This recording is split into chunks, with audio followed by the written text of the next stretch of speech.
Hello friends, welcome to सत्य study group. आज हम लोग हरेक वंश पढ़ने जा रहे हैं। तो सबसे पहले इसमें स्टार्ट करते हैं। हरेक वंश कब से कब तक रहा, तो इसको देखते हैं। ये 544 ईसा पूर्व से 412 ईसा पूर्व तक हरेक वंश का कार्यकाल रहा। मतलब इतने समय तक हरेक वंश रहा। उसके बाद हम जानते हैं कि हरेक वंश के बाद कौन वंश आया था? शिशुनाग वंश ना। उसके बाद नंद वंश, और नंद वंश के बाद आया था मौर्य वंश। तो सबसे पहले हरेक वंश देखते हैं। और हरेक वंश में इसके संस्थापक कौन थे? कल हम लोग पढ़े हैं इसमें कि हरेक वंश का संस्थापक कौन था? बिंबिसार था। बिंबिसार।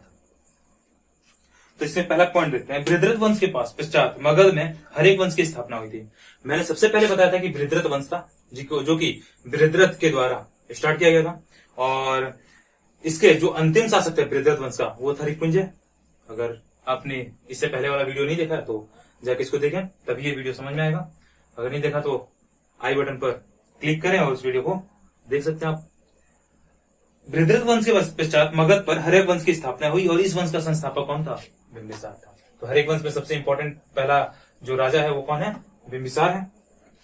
मगध का शासक बिंबिसार बुद्ध का समकालीन था। तो ये भी इंपॉर्टेंट है। जो ये बिंबिसार थे, ये किसके समकालीन थे? बुद्ध के। बुद्ध धर्म हम पढ़े, ठीक है, बौद्ध धर्म पढ़े, उनमें हम जानते हैं कि ये बुद्ध है और ये बिंबिसार के समकालीन थे। अगर याद करना है तो इन दोनों का ये फर्स्ट लेटर याद रखो कि बुद्ध भगवान किसके समकालीन थे? बिंबिसार के। और ये बिंबिसार कौन था? हरेक वंश का संस्थापक था। याद रहेगा, इंपॉर्टेंट है। ठीक, अगला पॉइंट देखते हैं। बिंबिसार का कार्यकाल 544 से 492 तक रहा। बिंबिसार का जो कार्यकाल रहा 544 ईसा पूर्व से 492 ईसा पूर्व तक। ठीक है, ये ईसा पूर्व की बात चल रही है। तो मैं बता दूं 492 पहले आएगा कि 412 पहले आएगा? 492 पहले आएगा ना, उसके बाद 412 आएगा, क्योंकि ईसा पूर्व में क्या गिनती उल्टा चलता है ना। ठीक है, अगर ये बात समझते हो तो बहुत अच्छी बात है, नहीं समझते हो तो मेरा इस पे भी वीडियो है, सेपरेट वीडियो है हिस्ट्री का, आप उसको जाके देख सकते हो। अगला पॉइंट देते हैं। जैन साहित्य में इसे श्रोणिक कहा गया है। मैंने कभी बताया था बिंबिसार को हम क्या कहते हैं? श्रोणिक, क्योंकि इसका उपनाम है श्रोणिक। और कहां कहा गया है? तो जैन साहित्य में। ये बात याद रखना। थे समकालीन बुद्ध के, लेकिन जैन साहित्यों में इनको श्रोणिक कहा गया है बिंबिसार को। कल मैंने बताया था श्रोणिक इनका उपनाम है। बिंबिसार मगध के आरंभिक हरेक वंश का प्रथम शक्तिशाली शासक था। बिंबिसार मगध पर हरेक वंश का एक शक्तिशाली शासक था। तो इंपॉर्टेंट है, इस संस्थापक है तो भी इंपॉर्टेंट है। बिंबिसार ने अंग देश पर अधिकार करके इसका शासन अपने पुत्र अजातशत्रु को सौंप दिया था। तो सबसे पहले इस बात को समझे, अंग देश है कहां? तो ये अगर हमारा भारत है, मान लेते हैं ये भारत है, यहाँ पे सबसे उत्तर, ये दक्षिण, ये पूरब, ये पश्चिम, ठीक है। तो यहां पर अगर मान लो ये गंगा नदी ऐसी इस तरह से, गंगा नदी इस तरह से फ्लो करती है, तो यहां पर अगर मगध है, मतलब पटना के आसपास में मगध, गया, पटना, ठीक है, इसके आसपास में अगर मगध है तो यहाँ पे अंग देश है। ठीक है, अंग देश है। अंग कहाँ है? मगध के। और पूरब में अगर हम जाएंगे तो अंग देश पड़ेगा। इसकी इस पर मैंने एक स्पेशल वीडियो बनाया है महाजनपद का, अगर नहीं देखो तो उसको भी जाके देख लो एक बार, तभी ये सभी एक दूसरे से रिलेट कर पाओगे। तो मगध का शासक था कौन? बिंबिसार। मगध पर इसका शासक था क्योंकि ये हरेक वंश का था और हरेक वंश अभी मगध पे शासन कर रहा है। इसने अंग पर हमला किया और अंग देश को मिला लिया। और अंग का राजा किसको बनाया? तो अपने पुत्र को बनाया। तो बिंबिसार का पुत्र था कौन? अजातशत्रु ना। अजातशत्रु को इसने अंग का राजा बनाया। ठीक है, अंग का राजा या शासक कह सकते हैं। मेन राजा तो ये मगध के अंतर्गत आ गया ना अंग। तो यहाँ का शासक बनाया, किसको? अपने पुत्र को बनाया। बिंबिसार ने वैवाहिक संबंधों से अपनी स्थिति को मजबूत किया। ये भी इंपॉर्टेंट पॉइंट है। बिंबिसार ने विवाह करके अपनी राजनीतिक शक्ति को मजबूत किया था। इसने वैवाहिक संबंध बहुत सारे छोटे छोटे जो जनपद है ना, महाजनपद है, इन सभी से अच्छा संबंध बनाना। देखो किसी भी अच्छे एक देश का जो उसके जो विदेश नीति है अगर अच्छी होगी तो वो देश का शासक भी क्या होता है, अच्छा होता है, क्योंकि विदेशों में उसकी क्या होती है, मान जान होती है। तो मगध का जो ये शासक था बिंबिसार, इसने विदेश नीति अपनाई थी। कैसी? वैवाहिक संबंध से, मित्रता करके, शत्रुता बढ़ा के नहीं। शत्रुता बढ़ाओगे तो तुम्हारा राज्य जो होगा ज्यादा दिन तक सस्टेन नहीं कर पाएगा ना। सस्टेन करने के लिए, ज्यादा दिन तक रहने के लिए क्या करना पड़ेगा, आजू बाजू मित्रवत व्यवहार रखना पड़ेगा। और मित्रवत व्यवहार रखने के लिए इसने वैवाहिक संबंध बनाया। और इसने 3 शादियां की। जो भी बिंबिसार थे उन्होंने 3 शादियां की। जो प्रथम जो शादी की वो कौशल नरेश से की। कौशल के जो राजा थे प्रसेनजित, उनकी पुत्री महाकोसला से किया। यहाँ पे देखो ये मगध है, यहाँ पर जो इलाका है ये मगध है, यहाँ पे समझ सकते हो। ये वाला जो इलाका है ये कौशल का है। एक बार फिर से कह रहा हूं, अगर ये वीडियो आपको ये सब समझ में नहीं आ रहा है कि कहाँ पे कैसे है, तो महाजनपद वाला वीडियो जाके देखें, उसके बाद इसको देखें। कौशल अयोध्या के आसपास का जो क्षेत्र है वो कौशल कहलाता है। और वहां के जो राजा थे प्रसेनजित, उनकी बहन कोसला या महाकोशल से शादी की थी किसने, बिंबिसार ने। तो यहाँ पे अच्छे ऑटोमेटिक क्या हो गया, मित्रवत व्यवहार हो गया ना, एक संबंध स्थापित हो गया। ये पूरा का पूरा एरिया में। चलो आगे देखते हैं। इस विवाह से कौशल के साथ उसकी शत्रुता समाप्त हो गई। कौशल के साथ क्या था, इसकी शत्रुता थी, और इस विवाह के साथ क्या हुआ, उसकी शत्रुता समाप्त हो गई, मित्रवत व्यवहार होने लगा। इनकी जो दूसरी शादी थी वो वैशाली की लिच्छवी राजकुमारी चलना से हुई थी। मगध के जस्ट ऊपर में, गंगा के उस साइड में क्या है, वैशाली है ना, वैशाली। और वैशाली बहुत सारे छोटे छोटे संघों से बना हुआ था, ठीक है। उसमें एक लिच्छवी था, सॉरी वैशाली नहीं, यहाँ पे क्या, वज्जी संघ कहा जाता था। वज्जी संघ में छोटे छोटे राज्य थे और उसमें एक था लिच्छवी, ठीक है, लिच्छवी था। और लिच्छवी की राजधानी क्या थी, वैशाली थी। लिच्छवी की राजधानी वैशाली थी। तो लिच्छवी की राजकुमारी जो चलना थी, इनसे इन्होंने शादी की और इन्हीं से अजात शत्रु का जन्म हुआ। तो जो बिंबिसार थे, इनकी जो दूसरी पत्नी है कौन थी, चलना, जो कि लिच्छवी की राजकुमारी थी, उनसे अजात शत्रु का जन्म हुआ है। इनकी तीसरी पत्नी पंजाब के मद्र कुल के प्रधान की पुत्री क्षेमा थी। मद्र, मैंने कहा था यहाँ पे मद्र है, मद्र देश है। मद्र कौन सा जगह है, तो जनपद में देखोगे, महाजनपदों वाली वीडियो में देखोगे कि यहाँ पे जो पंजाब का आसपास का इलाका है उसको मद्र कहा गया है। और मद्र देश की जो वहां पे राजकुमारी थी क्षेमा, उनसे इन्होंने शादी की और यहाँ पर भी मित्रवत एक संबंध स्थापित किया। इस तरह से बिंबिसार ने 3 शादियां की और अपने राज्य को एक्सपेंड करने की कोशिश की। विभिन्न राजकुलों के से वैवाहिक संबंध बनाने के कारण बिंबिसार को अत्यधिक राजनीतिक प्रतिष्ठा मिली। सिंपल सी बात, कहीं पे ये लड़ने नहीं जा रहा, वहां पे संबंध स्थापित करके अपने आप क्या कर रहा है, इनमें मित्रता कर रहा है। तो इससे ये क्या हुआ, बहुत ही अच्छा शासक कहलाया, ठीक है। मगध की वास्तविक शत्रुता अवंती से थी। मगध की वास्तविक शत्रुता कहां किससे थी, अवंती से थी। यहां पे है अवंती, ठीक है। इसकी वास्तविक शत्रुता किससे थी, अवंती से थी। इसके साथ क्या किया इसने, जिसकी राजधानी उज्जैन थी, उज्जैन यहीं पे, उज्जैन है, उज्जैन अवंती की राजधानी है। इसके राजा चंड प्रगोत महासेन का बिंबिसार से युद्ध हुआ। चंड प्रगोत महासेन का किससे युद्ध हुआ, बिंबिसार से युद्ध हुआ, क्योंकि अब शत्रु यही बच चुका है, इनसे क्या हुआ, युद्ध हुआ। परंतु दोनों ने अंत में मित्र बन जाना ही उचित समझा।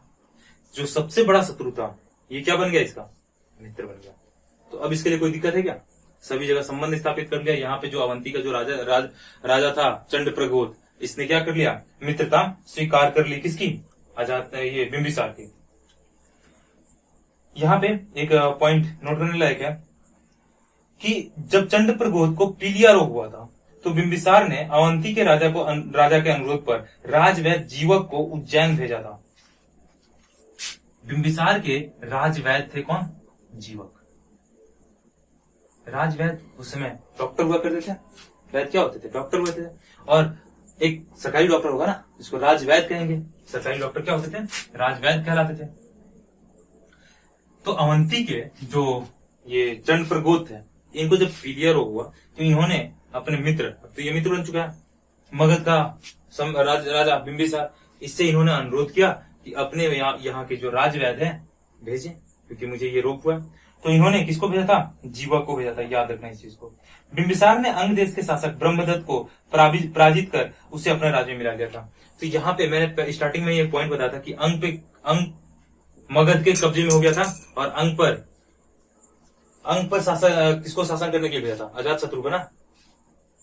तो स्टार्टिंग में ही मगध ने अंग पर जब कब्जा किया था, उस समय अंग का राजा कौन था? ब्रह्मदत्त था। कौन था? ब्रह्मदत्त था। तो बिंबिसार ने ब्रह्मदत्त को हरा के अंग को अपने मिलाया था, और अंग पर राजा किसको बनाया था? शासक किसको बनाया था? अजातशत्रु को बनाया था। ये सभी बातें बिंबिसार से रिलेटेड समझ में कुछ आ रही होंगी, उम्मीद करता हूं। तो एक सबको एक समेट के बोलूं तो स्टार्टिंग से हम सिंपल जो चीज पढ़े देखते हैं। बिंबिसार बुद्ध का समकालीन था। बिंबिसार का कार्यकाल 544 ईसा पूर्व से 492 ईस्वी पूर्व में था। बिंबिसार को श्रोणी कहा गया। किसने? जैन साहित्य में कहा गया। बिंबिसार मगध का शासक है। मगध यहाँ पे है, पाटलिपुत्रा और गया आसपास के इलाकों को अगर देखें तो ये मगध है। मगध के बगल में अंग है, और अंग पर ब्रह्मदत्त का शासन था। तो बिंबिसार ने ब्रह्मदत्त को हरा के अंग को अपने कब्जे में लिया, और वहां पे अजातशत्रु को क्या बनाया? शासक बनाया ना।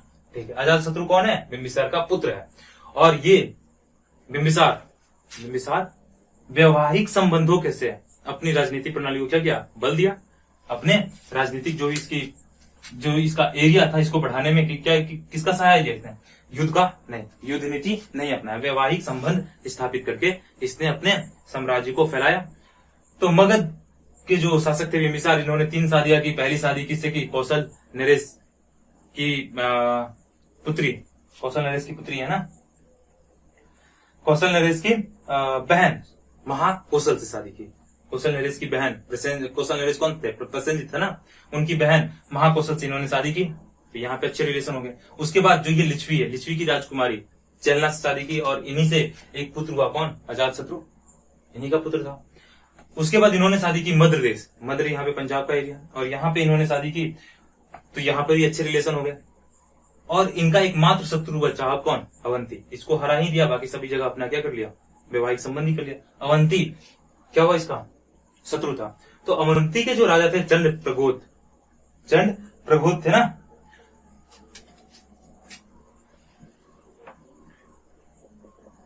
ठीक। इनके साथ जब लड़ाई हुई, किसकी? बिंबिसार की। तो ये जब किसी इंसान से लड़ते हो तो तुम्हें पता होता है कि बगल वाला कितना पावरफुल है। तो दोनों को पता चल गया कि हम दोनों में हार जीत का फैसला होने वाला नहीं। तो इन्होंने क्या किया? मित्रता सही समझा, और इन दोनों में क्या होगी? मित्रता होगी। जब इसको पीलिया रोग हुआ तो इन्होंने क्या कहा था? अपने यहाँ के जो राजवैद्य है उनको भेजिए। ये किसको भेजे थे? जीवक को भेजे थे। अवंती के जो राजा थे कौन? चंड प्रगोत की सेवा में किसको भेजे थे? जीवक को भेजे थे। तो यहां से अच्छी मित्रता होगी। ये पूरी की पूरी स्टोरी, मतलब हिस्ट्री, जो भी ये कहानी है, समझ में आई ना। तो ये है बिंबिसार का काल। अब पढ़ते हैं आगे और समझते हैं अजातशत्रु के बारे में कि अजातशत्रु का शासनकाल कब से कब तक रहा। तो इनका शासनकाल 492 ईसा पूर्व से 460 ईसा पूर्व तक रहा। ठीक है, 492 ईसा पूर्व से जब इनकी मृत्यु हुई, उसके बाद हुआ ना 492 ईसा पूर्व से 400। एक चीज और यहां पे नोट करने लायक है, हर एक वंश को हम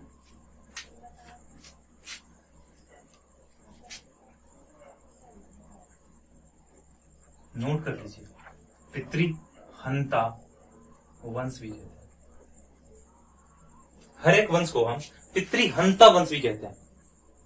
क्यों? क्योंकि इसमें जो भी शासक हुए अपने पिता की हत्या करके ही अपना वो क्या बने? राजा बने।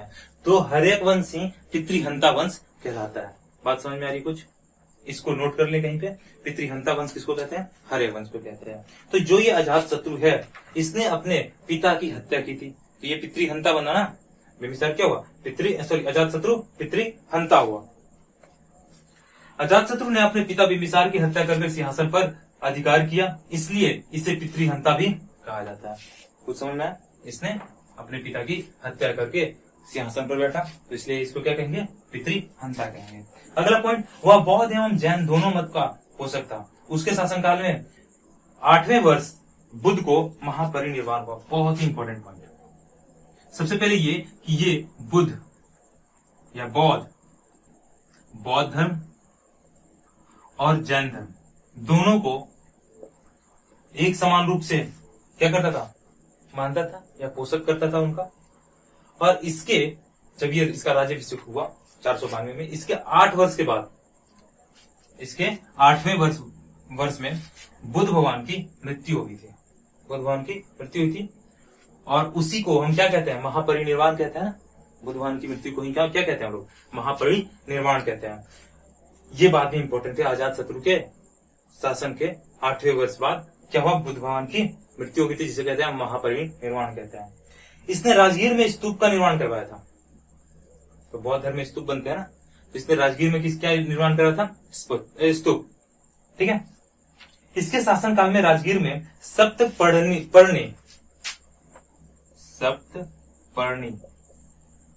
गुफा, राजगीर में एक गुफा है जिसका नाम क्या है? सप्तपर्णी गुफा। सप्तपर्णी गुफा में प्रथम बौद्ध संगति का आयोजन किया गया था। तो मैंने कल भी बताया था, अजात शत्रु जो है इसी के शासनकाल में प्रथम बौद्ध संगति हुआ था। और कहाँ हुआ था? राजगीर में। ठीक है, सप्तपर्णी गुफा में। और इस समय अध्यक्ष कौन थे? इस समय अध्यक्ष थे महाकश्यप। प्रथम बौद्ध संगति के अध्यक्ष कौन थे? महाकश्यप। तो ये तीनों चीज याद करना जरूरी है। प्रथम बौद्ध संगति के समय में शासक कौन था? अजात शत्रु। कहाँ हुआ था? राजगीर के सप्तपर्णी गुफा में। और उस समय अध्यक्ष कौन थे? महाकश्यप या महाकश्यप कहा जाता है। ठीक है। इसके पुत्र उदयीन ने इसकी हत्या करके राजा बना। इसका पुत्र कौन है? उदयीन।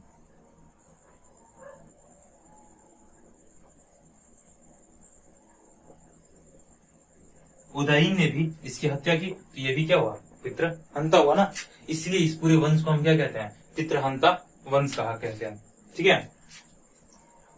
अपने संपूर्ण शासनकाल में उसने विस्तार की आक्रामक नीति को अपनाया। ये जो अजात शत्रु है, ये जब शासन में आया मगध की गद्दी पर, तो ये आक्रामक रूप से अपने एरिया को फैलाता था। मतलब ये लड़ाई झगड़ा करके फैलाता था अजात शत्रु। जबकि इसका जो पिता है बिंबिसार, ये प्रेम से वैवाहिक संबंध को स्थापित करके ये अपने साम्राज्य को अब विस्तार करते थे। जबकि अजात शत्रु ऐसा नहीं था, इनके जस्ट अपोजिट था। इसने लिच्छवियों में फूट डालने के लिए षड्यंत्र रचा एवं अंत में उन पर आक्रमण कर उन्हें परास्त कर दिया। तो अजात शत्रु की माता लिच्छवी से थी ना। अजात शत्रु की माता तो लिच्छवी से थी और इन्होंने लिच्छवियों में एक षड्यंत्र रचा। ठीक है। लिच्छवी में क्या किया? षड्यंत्र रच के उसको पराजित किया था। ठीक है। यहाँ पे इसने युद्ध लड़ा, मगध और लिच्छवी में युद्ध हुआ था अजात शत्रु के समय में, और लिच्छवी पराजित हुए। तो एक षड्यंत्र के से इसने पराजित किया। कुछ ना कुछ क्या होगा ना, घोटाला ऐसा थोड़ा ना पराजित किया होगा। ठीक है।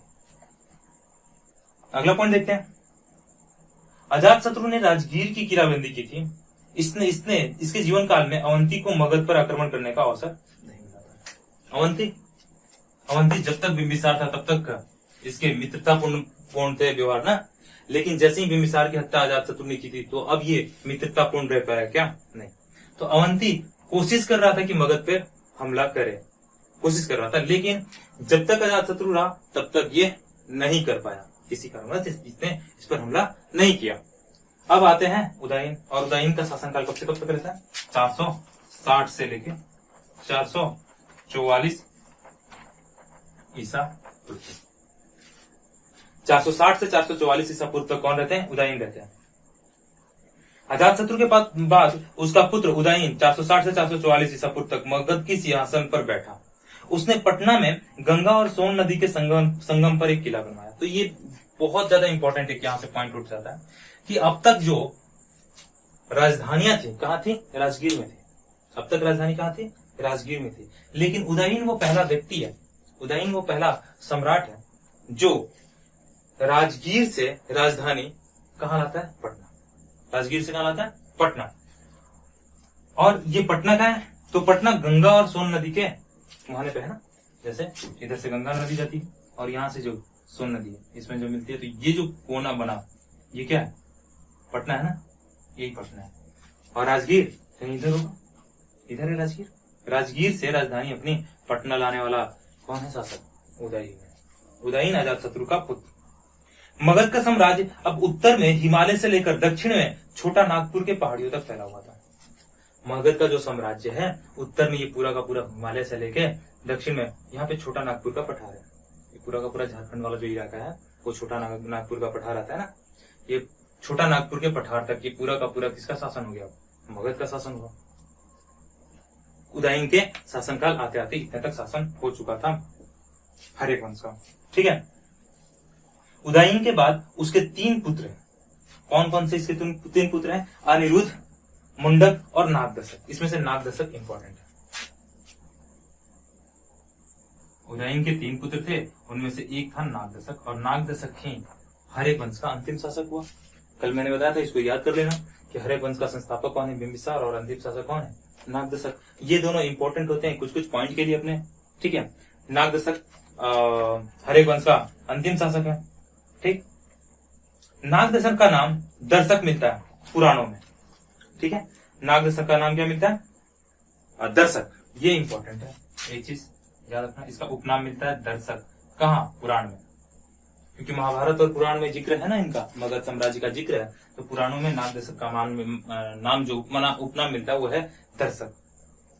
इसके पश्चात जनता ने इन पितृहंता को शासन से उतारा और शिशुनाग नामक एक योग्य अमात्य को राजा बनाया। इसी ने शिशुनाग वंश की स्थापना की। तो शिशुनाग वंश इसके बाद आता है, और नागदशक इसका अंतिम शासक होता है हर्यक वंश का। तो ये पितृहंता वंश है ना, तो जनता असंतुष्ट थी इनसे, और ये भी अयोग्य शासक था नागदशक, तो इनको हटाया। और शिशुनाग जो इनका अमात्य था, अमात्य मतलब जो इनमें मंत्री में एक पोस्ट होता है, जैसे कि कोई पूजा पाठ कराना होता है या फिर पंडित टाइप के जो होते हैं, उनको अमात्य कहते हैं।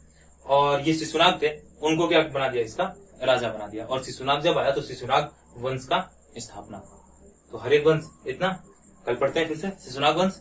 तो आज के लिए इतना ही। Thank you.